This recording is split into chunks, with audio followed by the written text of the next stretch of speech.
পশ্চিমবাংলার বঞ্চিত সমাজের মানুষরা বুঝুক, তাদের আওকাত বুঝিয়ে দিচ্ছে মমতা ব্যানার্জি কলে কলে কৌশলে। তোমাদের জন্য অন্য কেউ বলতে পারবে না, আমরা যতটুকু বলবো অতটুকুই। দেখতে পাচ্ছি তো, দেখেন না, সাজ্জাদ কালীকে এনকাউন্টার। আমি মনে করি এটা ভুয়ো এনকাউন্টার।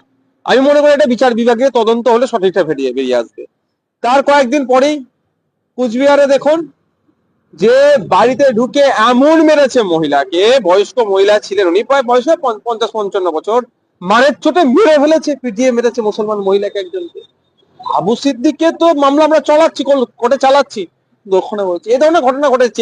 এইগুলো বলা, বিদ্যুৎ মন্ডলকে খুন করলো, তার কথা বিধানসভায় তোলা, আনিসকে খুন করেছে, তার কথা বিধানসভায় তোলা, তার বিচারের কথা, জল জমি জঙ্গলের অধিকার কেড়ে নিচ্ছে, তার প্রতিবাদ করা, ওয়াকাফের অধিকার কেড়ে নিচ্ছে, তার বিরুদ্ধে বলা। এই যে বলছি আমরা, এটা বলতে দেবে না আটকানোর জন্য এই কৌশল রাজ্য সরকার করছে, তবে ব্যর্থ হয়েছে। হয়তো আমি উপস্থিত হয়নি, ঠিক আছে, কিন্তু সরকারের যে দম্ভকে ভেঙে গুড়িয়ে দিচ্ছি।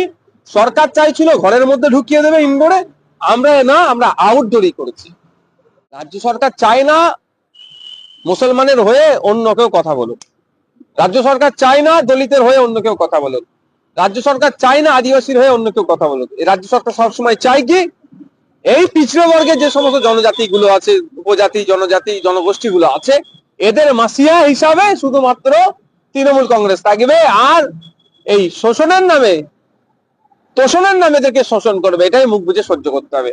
আমরা যখন এর প্রতিবাদ করছি, মানুষ যখন ঘর থেকে বাইরে আসতে বলছি, আরে তোমার অধিকার এটা তুমি পাচ্ছ না, যখন বলছি মানুষের চোখ খুলছে, গরিব হিন্দু মুসলমান দলিত আদিবাসী নির্বিশেষে মানুষ বুঝছে যে না, সত্যি তো আমাদের সাথে কে নাটক করছে। যখন এদের নাটক ধরে ফেলছে, সরকারের কষ্ট হচ্ছে, ওই জন্য আমাদেরকে ঘরে ঢুকিয়ে দেওয়ার চেষ্টা হচ্ছে। দেখুন, আমি আপনাকে বলি, আপনারা ওটা তো লাইভ চলে, আপনারা দেখতে পারেন যে এই কোর্টে যখন এটা চলে, জাজের ঘরে যখন চলে, কোর্টে তো আপনি লাইভ দেখতে পাবেন কি বলেছে।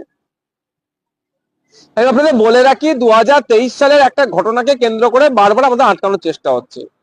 তবে একটা কথা বলি, এতে রাজ্য সরকার নিজের কবর নিজে খুঁড়ছে। এইসব অর্ডার কপি গুলোকে আমরা তুলছি, আমরা একত্রিত করছি, এগুলোকে আমরা স্টাডি করছি, প্রয়োজনে 21শে জুলাইকে নিয়েও আমরা মামলা করব বলে রাখছি।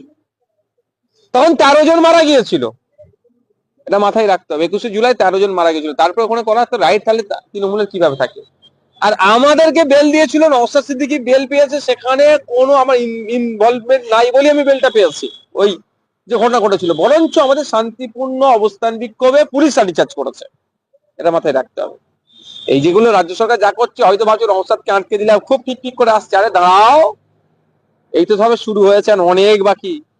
আমাকে যে অস্ত্রে ঘায়েল করার চেষ্টা করছে, সেই অস্ত্রটাকেই ঘুরিয়ে দেবো তৃণমূল কংগ্রেসের দিকে, 21শে জুলাইয়ের দিকে।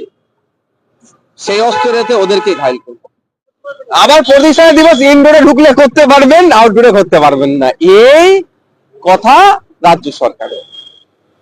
এবার বাংলার মানুষ দেখুক, নওশাদ সিদ্দিকী মুসলমানদের হয়ে কথা বলে, নওশাদ সিদ্দিকী আদিবাসীদের হয়ে কথা বলে, নওশাদ সিদ্দিকী দলিতের হয়ে কথা বলে। এটা হচ্ছে নওশাদ সিদ্দিকীর অপরাধ।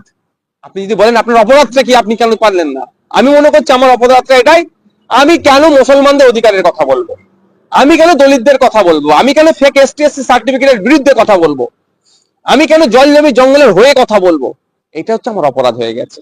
আমি যদি ওই মমতা ব্যানার্জি বা শুভেন্দু অধিকারীকে হুজুর করে তাদের পায়ের নিচে বসে থাকি, আর যে 5টা যে নেতাগুলো আছে শাসকের বা বিজেপির, তার ভাগে আমার মতো ভালো ছেলে আর পাবেন না পৃথিবীতে দুটো ওদের চোখে। আমি এদের ভুলটা ধরিয়ে দিচ্ছি, ওই জন্য আমার উপরে এই ক্ষোভটা নেমে আসছে।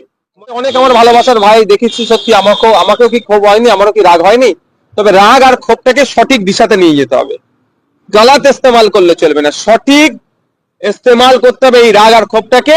আর যারা দূর দূরান্ত থেকে এসেছিলেন তাদের বলবো, সত্যি ক্ষোভ হয়েছে, অনেকে কান্নাকাটি করেছে, অনেকে কষ্ট পেয়েছে, ব্যথা পেয়েছে, আমিও সম ব্যথা পেয়েছি তাদের সাথে, কারণ আমাদের ভালোবাসার মানুষের সাথে আমার দেখা হলো না, আমারও কি ব্যথা পাইনি?